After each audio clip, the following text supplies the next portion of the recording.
analogy for you. Suppose the i20 is a blue t-shirt. So the i20 N line is a blue t-shirt but with your favorite F1 team's logo on it. The Creta is a crisp white shirt, so the new Tucson is a three-piece suit. While you take a minute to munch on that analogy, let me tell you that the 4th generation Tucson is expected to be priced 27 lakh rupees and it rivals against the Hyundai Alcazar, the Mahindra XUV 700, the Jeep Compass, the Jeep Meridian and many more in this premium SUV segment. But does it finally have the concoction right?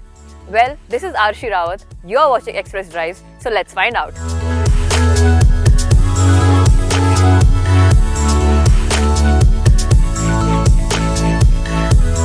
Now let's talk about the design. Recently, Hyundai has been putting out designs that are really brave and out there. They are not afraid of putting out designs that might put teams into two polarizing opposites, and that is really commendable of them. If you look at the face, you get parametric LED grills with hidden LED elements, a nice front grille and a 3D Hyundai logo. You also get an air dam and an LED projector lamp right here. Now let's move to the side. Positioned for the upper middle class family man, the 4th generation Tucson is taller, wider and longer than its predecessor. And somehow it has managed to be edgy while being subdued. It's also thanks to the 7 color option that it gets. For example, look at the white. It looks quite contemporary, isn't it? And when you look at the dual tone red, it just lifts it up. Apart from that, it also gets 18-inch alloy wheels and these black claddings that are not round but quite squarish. It gets profile lines, really nice edges and cuts all around its body, a silver garnish, black claddings along the door handles and a really sloping roofline. Now to make it a little sporty SUV-ish, it also gets front and rear force skid plates, roof rails, a shark fin antenna and a profile line that really sits quite tall.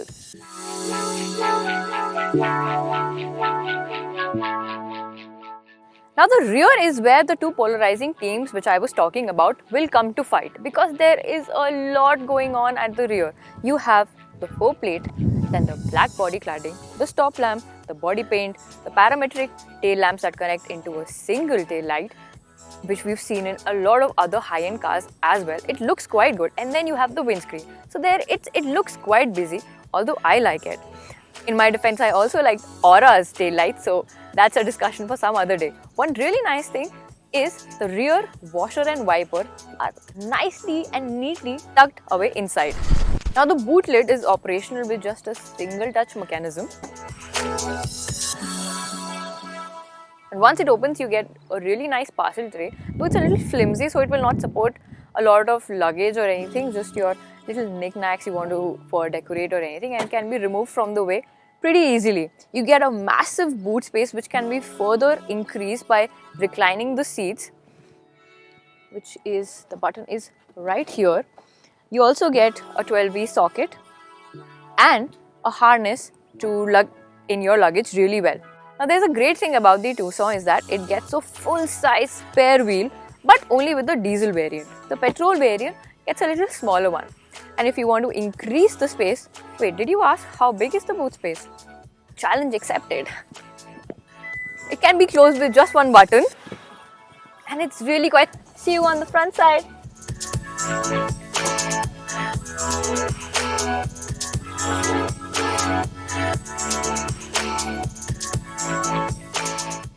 Hyundai is famous for offering a very premium and rich interior full of features, and the 4th generation Tucson gets one just like it.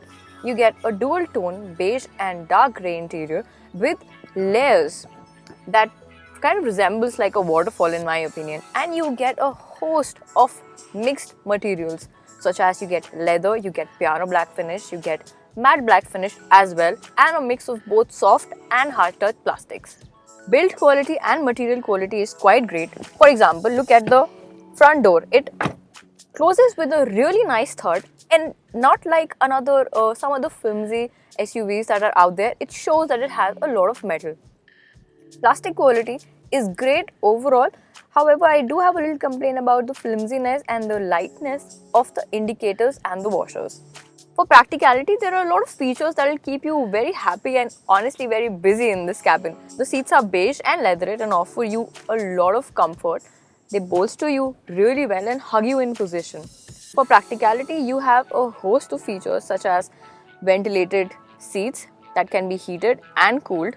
You get cup holders. You also get a storage space right here. There is a very spacious glove box and there's also bottle holders at each door.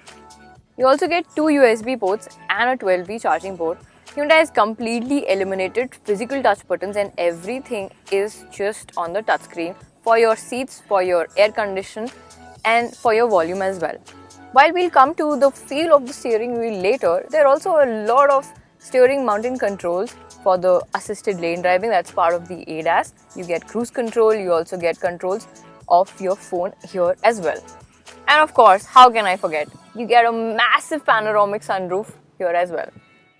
Further uplifting the look and feel of the cabin is the presence of 64 ambient lights. They look absolutely amazing. And there is also a 10-way adjustable driver's seat and an 8-way adjustable passenger seat. Now don't let my tiny stature fool you because for me this space is just sublime. But I can assure you that even a tall person can sit here very comfortably. There is ample legroom, there is obnoxious amount of headroom. But however, there are only space for 2 people to sit side by side. But seating 3 people here is going to be a tight fix because of the protruding tunnel. The beige interior, although very hard to maintain, looks very pretty. There are chrome garnishes all over the cabin that really lights it up. However, you sit really low, so the window area seems quite less. For practicality, you get a lot of things here, like you get a water bottle holder, you also get cup holders right here, you get a magazine holder here, the seats are scooped out for extra space, you get rear AC vents and you get 2 charging ports right here which are USB, which is great because the Type-C ones don't always work with every charger. But now the neat party trick here is that in case you want even more space at the rear, you can adjust the front passenger seat using a button and just put it forward. This gives you even more legroom and command over your seating position.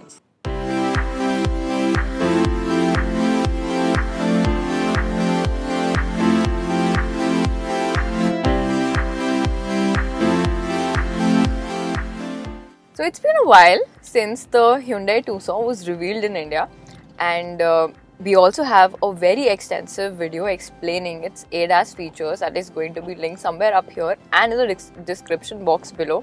So do check it out. Hyundai is playing a lot on safety, and they have improved and worked upon their features a lot. For safety right now, there are over 60 features. That includes driver alert, speed alert, alert if there is a school nearby. Although some features are like really impressive, some tend to get a little disruptive at times. For example, there is a lane assist button right at my steering wheel. It is a really handy feature that comes in across when if the driver is intoxicated and driving, or if the driver is very fatigued, and it corrects itself really well once it goes at a stretch. Apart from that, it gets 6 airbags. However, I would like to mention that there are some foreign markets that get 7 airbags. The 7th airbag is placed between the passenger and the driver. It gets a lot of other safety tech such as forward collision warning, lane departure warning, driver attention warning, and many more. The Indian model sadly doesn't get that. Children crossing ahead. There you go. Now let's come to the most awaited bit, and that is how does it drive? So first things first, the Hyundai Tucson is offered in 2 powertrain options and 2 variants. One is a 2-liter petrol that is mated to a 6-speed automatic transmission, and the second is a 2-liter diesel engine that is mated to an 8-speed automatic transmission. Both powertrains are offered in 2 variants, Platinum and Signature. However, the one that we are driving is the top end diesel, which is the Signature model that gets the 4-wheel drive mechanism. The petrol powertrain produces 156 PS of power and 192 Nm of peak torque, whereas the diesel produces 186 PS of peak torque and 416 Nm of massive torque. Right from the get-go, the diesel engine picks up really well, but there is that grunt that you always hear, even inside the cabin and even in the low speeds. It goes that extra bit till 2500 RPM, but after that it flats out a little bit. Although it picks up speed really quickly, I'm doing 77 km per hour and it does not feel like it. It's very planted, very well weighted, very well balanced, and the steering wheel is quite nimble. Hyundai is known for its handling, for its nimble steering wheel that is very easy to maneuver, and it does that quite well. However, if it did get a little bit more heavier once it crosses 80 or 85, I would have been happier. Even the 8-speed transmission shifts gears really well, and braking this vehicle, bringing it to a halt, is a very easy task. Mated to this diesel mill is a very beautiful 8-speed automatic transmission that shifts gear really well. You do not hear or feel the change that easily. Yes, if you do listen for it, you will hear it around the 2500 RPM mark, which is quite good. The feedback from the mill is absolutely bonkers, especially when you are on the get-go. Starting it from zero, a quick overtake is very easy. The 8-speed automatic is mated beautifully with this diesel mill, and it helps up driving this vehicle to the red line very easily. You do not hear or notice the gears shifting that much. If you really do press your ear to it, you will hear and you will feel the gears changing after the 2500 RPM mark, which is quite good. Although it does miss paddle shifters, but honestly I did not feel the need for them. Now, in an attempt to make the Tucson a very driver-oriented car, Hyundai has given both drive modes and terrain modes. It gets 4 drive modes: Eco, Normal, Sport and Smart, and 3 terrain modes: Snow, Mud and Sand. What it does is that it alters the performance of the vehicle. Not that much, it is very light, but in Sport mode, the vehicle gets really loud, especially in the diesel variant. The ride quality is brilliant, although there is some body roll which is evident, especially in corners. It hugs the corners really well, it maneuvers well, but you will move around the cabin quite a lot. Although the NVH levels are not that well contained, I like the sound, I like the grunt of this diesel mill. It's not obtrusive at all, rather it's like music if you really put your ear to it. I personally appreciate the driving position on the Tucson a lot. You sit really nice and high, and there is a lot of space to visualize and point your vehicle at. The precision at which the steering works is great. We're driving on the winding roads of Bangalore, and the Tucson really handles quite well. That's one of the safety features kicking in, that is collision warning. It is a very good precautionary measure, and it starts up not just when somebody is very close, but at a distance also. Overall, the Tucson is very pleasurable to drive. You will never feel that there is a lack of power. It is a very powerful and very punchy engine that loves to rev, and it shows.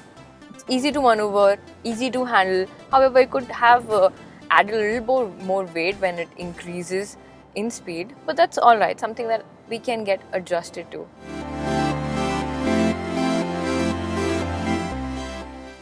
There is no denying that the Hyundai Tucson has always been a little overly priced. At this price range, though it's yet to be disclosed, it will make you wonder that if you can get a 7-seater, why go for something that barely fits 5? Well, the Tucson is not fighting for practicality or space or in that race. It's fighting for sheer bragging rights. It's fighting for luxury. Or if in case you're one of those people who likes packaged coconut water instead of the real deal, the Tucson might just be the one for you. Thank you for watching this video. Do tell us in the comment section what do you think about the new Tucson and ideally what it should be priced at, and do subscribe to the Express Drive channel.